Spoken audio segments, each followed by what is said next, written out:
Hello, everyone, and welcome to the Jeffrey Epstein Show. I'm your host, Bobbycapucci, and this is Deposition Day.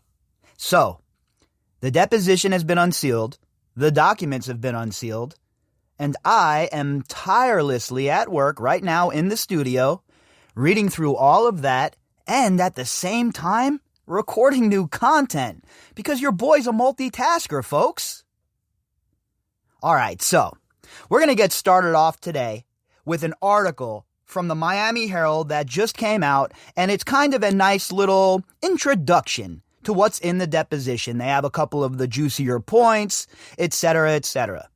And considering this all started with the Miami Herald, I figured it would be the proper and right thing to do to use their article to talk about this deposition as a tip of the cap.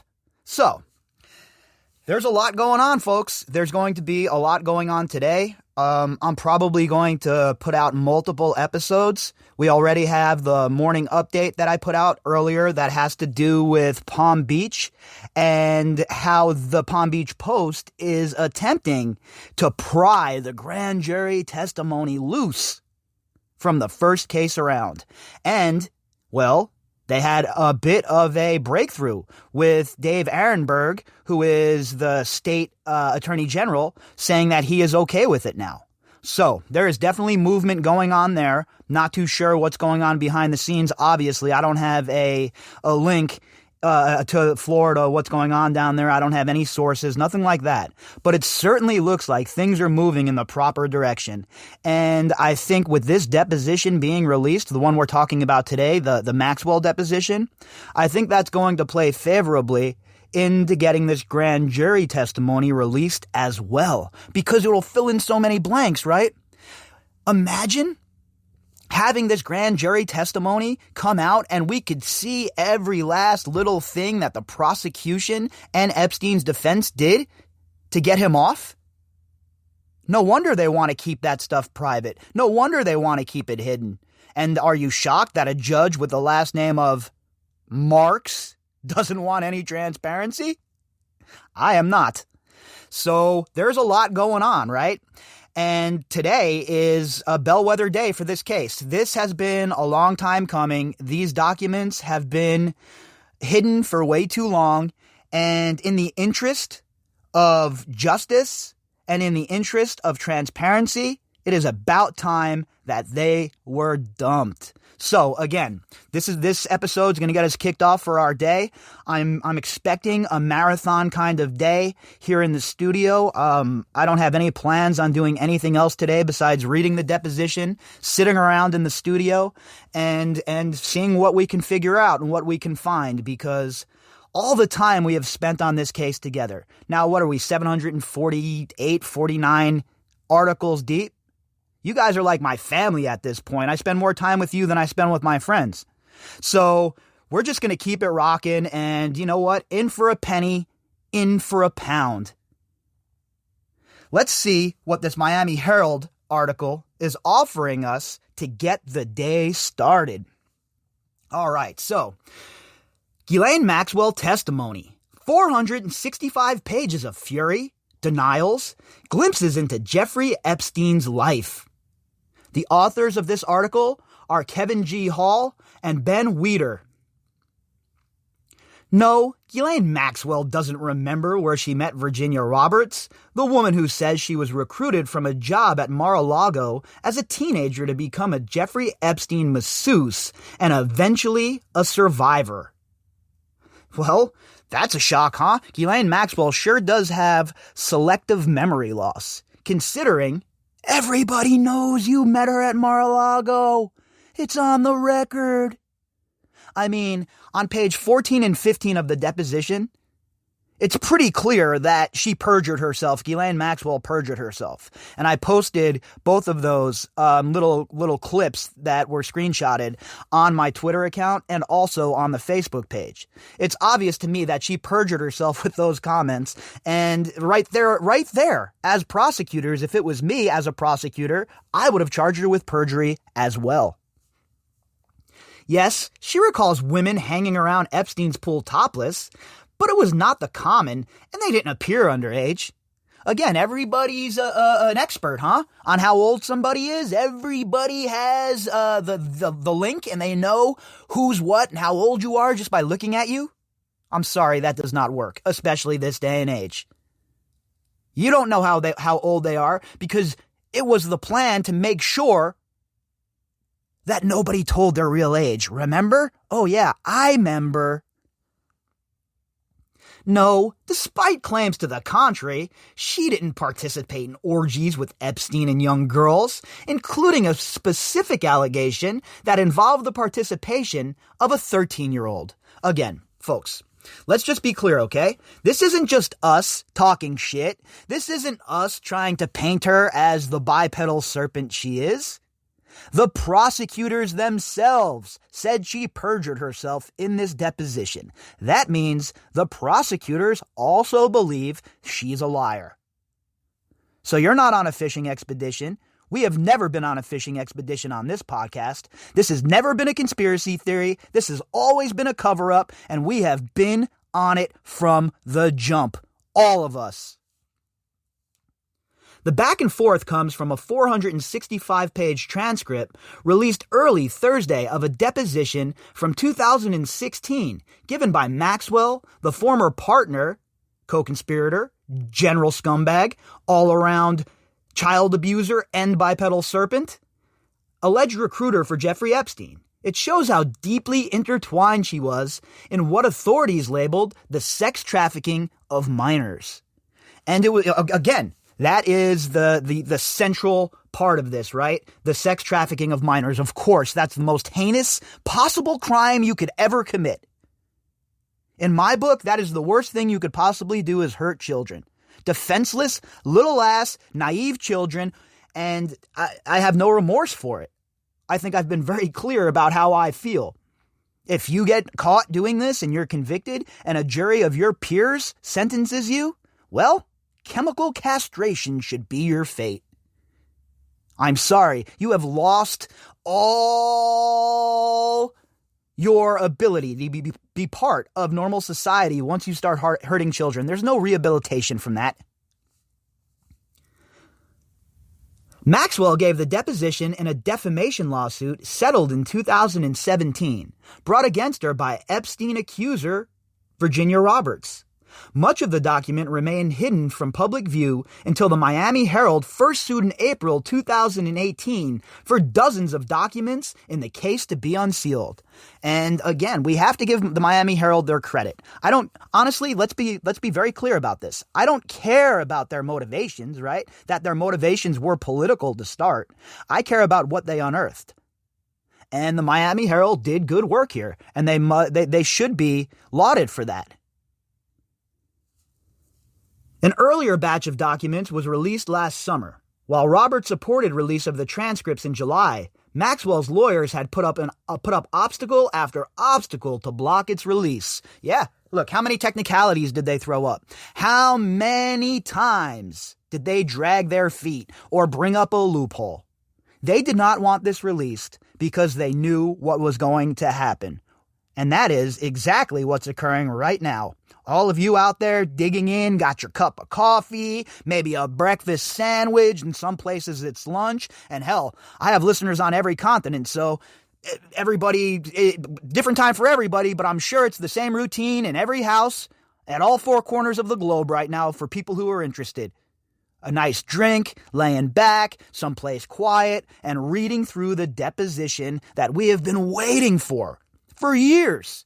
And now it's finally here, and it is time to put an exclamation point on this investigation. It's time to bring in these co-conspirators, and it is certainly time that the predators become the prey.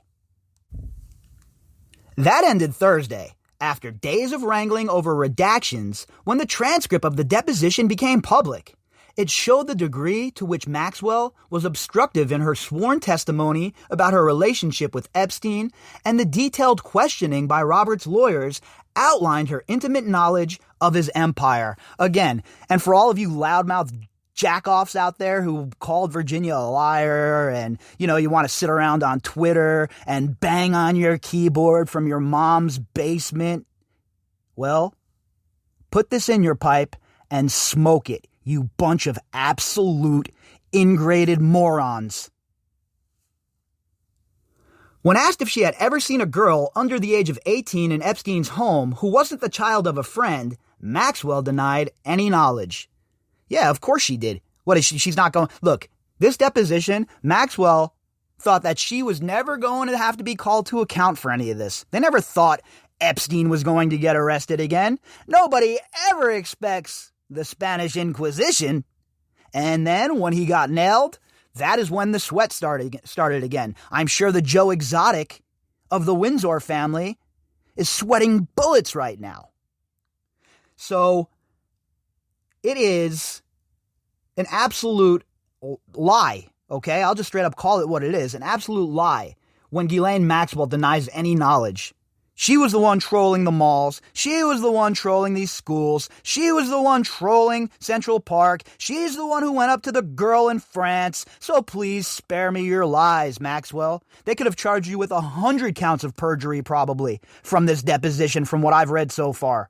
You bipedal serpent. Enjoy your bologna sandwich.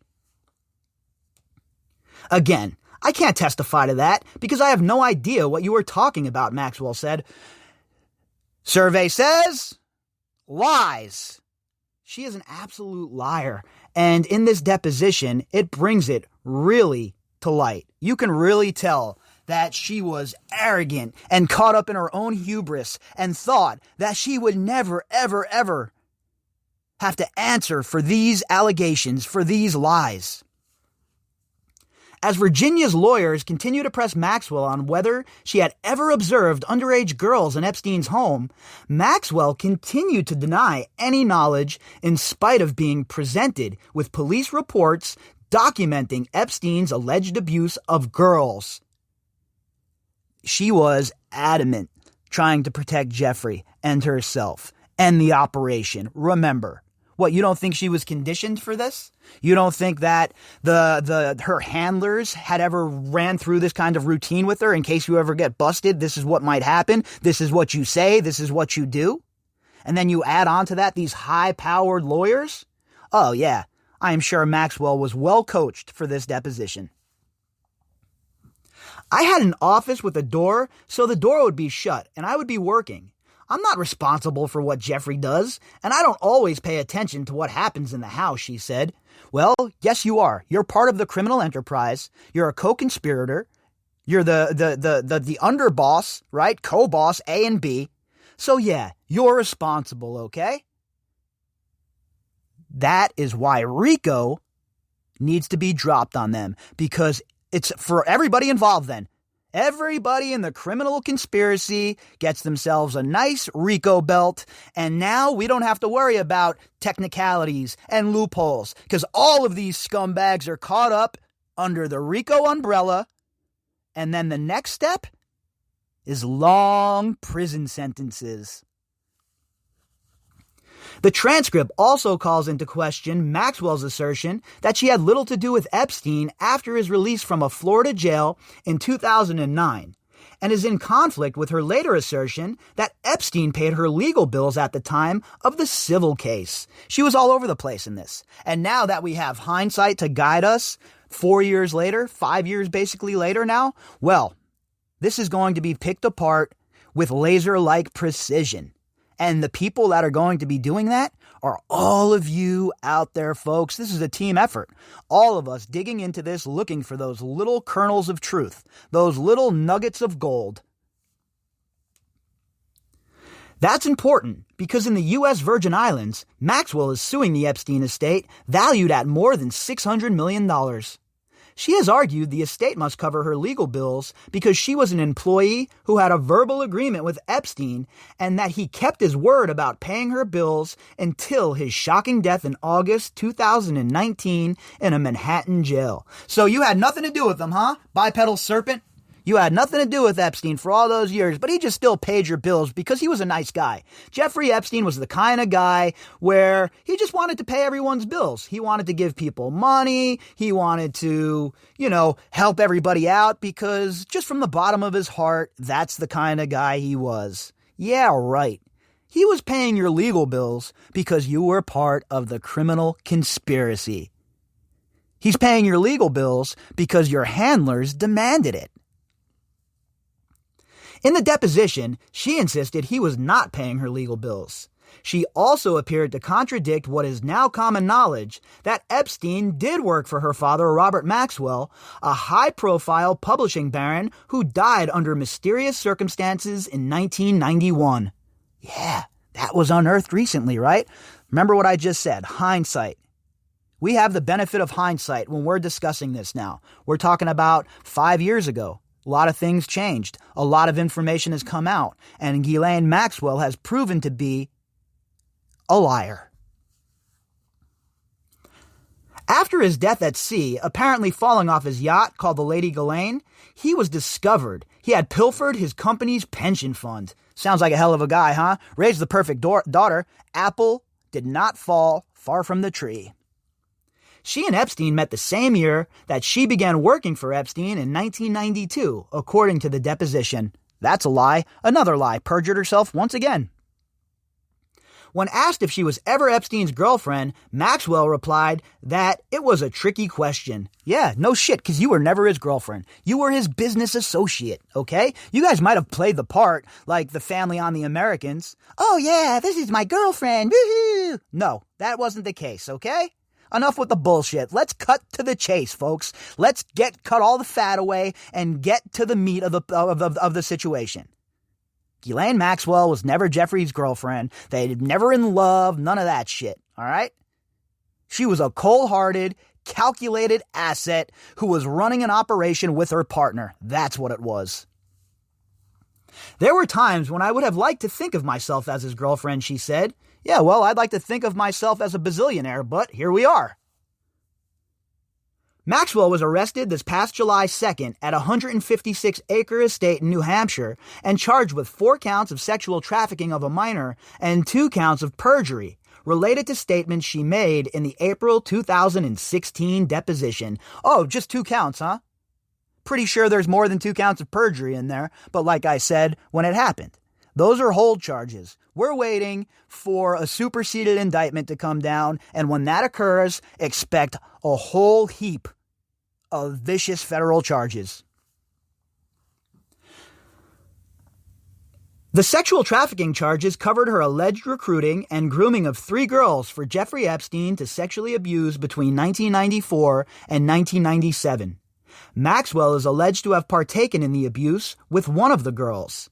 An extraordinarily lenient deal with federal prosecutors in 2008, spotlighted in the Herald's Perversion of Justice series in November 2018, allowed Epstein to escape similar charges. And we talked a lot about that this morning on the Morning Drop in the Palm Beach case and how he was able to skirt those charges and how Krischer and the state of Florida is they are involved in the liability of that, in my opinion, and I think that there should be hefty penalties for those who helped prosecute that case.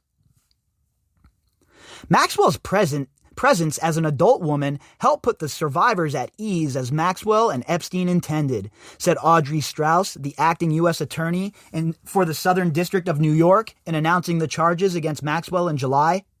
The newly released transcript depicts Maxwell as an obstructionist, making lawyers repeat a question 4 or 5 times on questions such as whether calling a victim a liar can be psychologically harmful. And that's what they do. She's trying to obfuscate. She's trying to, find a technicality, a loophole, a way to get out of answering the question. And her lawyers were well adept at helping her do so. But guess what? We're on to you, Ghislaine. We have all the circumstantial evidence, and now we have this deposition to go back and cross-reference to. So, in the words of plenty of people throughout history, you are effed. Frustrated by Maxwell's non-answers, lawyers then turned to the allegation by several women who said they were brought in as minors to give massages to Epstein at his Palm Beach home. Many said there were sex toys present and that Epstein unexpectedly used them as he forced himself on them.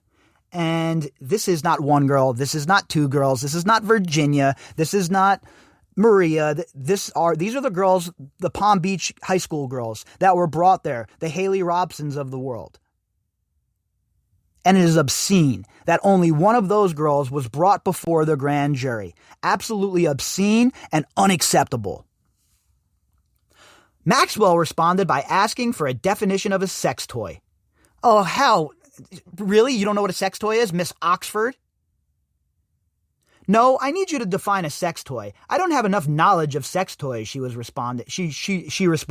Oh, yeah, okay. You don't have enough experience with them, enough knowledge? How come they were all over the house? How come you had a whole basket full of them that old boy had to clean up, them up after you were done? You're not fooling anybody, Ghislaine, you bipedal serpent. And guess what? All of your chickens have come home to roost. All of those girls that you helped abuse, all of those girls you brought into Jeffrey Epstein's orbit, this is their time. Your time has passed. What was coming? A first batch of documents in the Roberts-Epstein lawsuit was unsealed on August 9th, 2019, a month after Epstein was arrested on new federal charges of his sex crimes and the day before his death by alleged suicide. And those 2,000 documents were a bellwether in this case. Without those 2,000 documents being dumped, without those documents being put out into the public sphere, I don't think we'd ever have this deposition. So it's a huge deal. It's incredibly awesome that the precedent was set, and I really hope that Palm Beach follows suit. The unsealed documents in 2019 detailed Maxwell's alleged role in finding girls to satisfy Epstein's insatiable sexual appetite. It also alleged that Roberts, who was about 17 when Maxwell allegedly recruited her to have sex with Epstein, had been directed to have relations with a host of Maxwell and Epstein's prominent friends. And we've, obviously talked about this a lot from the first dump. All of the really prominent, highly placed people that Virginia says that she was trafficked to, and all of the disgusting rat bastards who were named have been discussed at length here on this podcast. These included former Maine Senator George Mitchell, former New Mexico Governor Bill Bitch-Ass Richardson, French modeling scout Jean-Luc Brunel, American hotel magnate Tom Pritzker, and New York hedge fund manager Glenn Dubin. So all of these guys that were named by Virginia, why aren't all of them called in under oath? They're accused of very heinous crimes here, folks. At the very least, they should all be brought in and put under oath and have a nice talk with the FBI, right? Why would they not, at the very least, be brought in to have a talk? If they're innocent, fine, prove your innocence. But if they're not innocent, if they did do this, then how broken is our system? How corrupt is our Justice Department? Because these are some of the most powerful men in the world, folks, and they're not even being put with their feet to the fire to answer any of these questions. It's time for that to change. Your money, your power, your status, that doesn't give you the go-ahead to abuse other people. That doesn't give you the go-ahead to treat other people as less than. And it's time these people learn that. Roberts had previously said that she had also been directed to have sex with England's Prince Andrew, a.k.a. the Joe Exotic of the Windsor family, which appears to be the subject in a section of the transcript in which there is a discussion about alleged events in the bathtub of Maxwell's home in London. And we all know that Maxwell, Andrew, Epstein and Virginia were at her Belgravia home. We saw the picture. That wasn't faked. What, did Virginia run over to Photoshop and whip that one up? Give me a break. All right. The authenticity of it has been confirmed by several sources, including the FBI. So spare me with the fake pictures or the fat fingers or I wasn't there, Mr. Joe Exotic of the Windsor family. The Epstein accuser also said she was forced to have sex with prominent American attorney Alan, I kept my underpants on, Dershowitz. All the men have denied Roberts' claims, and Roberts and Dershowitz have sued each other for defamation. And we've all seen how unhinged Dershowitz has been, so I'm sure this is going to launch him over the edge here. He's going to be running around Martha's Vineyard naked looking for a volleyball game all disheveled after this one, folks. After Epstein was found dead in his jail cell at the Metropolitan Correctional Center, Maxwell largely disappeared from public view. She was photographed at a Los Angeles In-N-Out burger restaurant, an unusual locale for a British socialite, weeks after Epstein's death. Well, I don't know about that, but, In-N-Out has some quality burgers. If you folks that have never had it, it's good shit. So I don't know why they would say a socialite might not go there, but the picture that was taken there certainly was doctored. There was some tomfoolery going on with it for sure. So, I don't even know, honestly, if she was even there, right? That picture is very fraudulent in my opinion. So I think it was just another disinformation attempt by her and her mouthpiece, LG. The New Hampshire house where Maxwell was arrested was purchased through a shell company in December 2019, and Maxwell kept her name off the purchasing documents, according to someone familiar with the details of the sale. She toured the house under a pseudonym. Yeah, with her quote-unquote husband, Scott Borgerson, both having their haughty-taughty accents. It all added weight to an argument by lawyers for the Herald that Maxwell's April 2016 deposition was a judicial document in a settled case and that there was public interest in releasing it. And there's no doubt in my mind. That is exactly what the Second Circuit Court of Appeals thought. These are judicial documents. They need to be public record, and that is the end of it. And finally, somebody, legally speaking, smashed Ghislaine Maxwell's legal team over the head with a cudgel and told them to shut their fat yaps. U.S. District Judge Loretta Preska ruled in July 2020 in favor of the Herald, ordering that the deposition and several related documents in the Roberts-Maxwell lawsuit be made public. Maxwell appealed that, and on Monday, the Court of Appeals for the Second Circuit ruled against her. That set in motion another round of court filings, where Maxwell's attorneys sought further delay and argued for blacking out more names and descriptions. So they went from, let's not get a release, to try and have as many redactions as we possibly can. They will do anything, folks, to keep the truth from reaching you. And the scuzzbags in the legacy media, they're part of that too. So remember that when you're running over to read MSNBC to get your rage porn, or you're out in the New York Times trying to think about how bad the other side is. Well, just remember, those very same authors, those very same people and politicians who live on that ivory tower on both sides of the aisle were involved in not doing a thing about this for decades. Two unidentified persons who provided testimony in the civil suit this week were given another 14 days to convince Preska to redact their names and some information. The deposition also factors into Maxwell's ongoing criminal case scheduled for a July trial. Her lawyers have argued that the deposition had been released illegally to federal prosecutors, a charge the prosecutors dispute. The deposition release, her lawyers said, would jeopardize chances of a fair trial in the criminal case. Oh, boo-hoo. And I'm glad to see the court didn't agree with that, because it's a BS reason. What you're doing is speculating that the juror pool is already tainted before you've even talked to anybody. So how in the hell do you think that's going to go over? Nobody's believing that. Nobody's buying that. And the court certainly wasn't buying it. So now, Maxwell, it is time for you to reap what you sow. And it's time for the rest of us to continue on the hunt. All right, everybody. So I will be back more to fill in some more blanks. We'll talk about some more stuff later on. And obviously, we'll read some more articles as they're coming out today. I'm going to stick around. Like I said, I'm going to read through this deposition, try and get as far as I can before more episodes later on tonight. But there we are. There's a quick update for where we stand.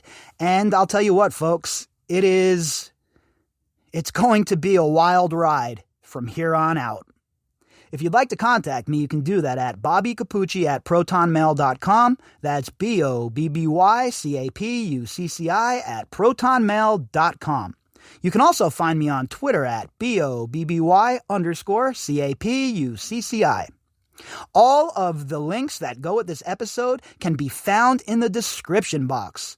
All right, folks, I don't have a timetable as far as when I'll be releasing other episodes today, but be on the lookout. There might be multiple, there might be one more. Who knows? We'll follow the news wherever it leads us.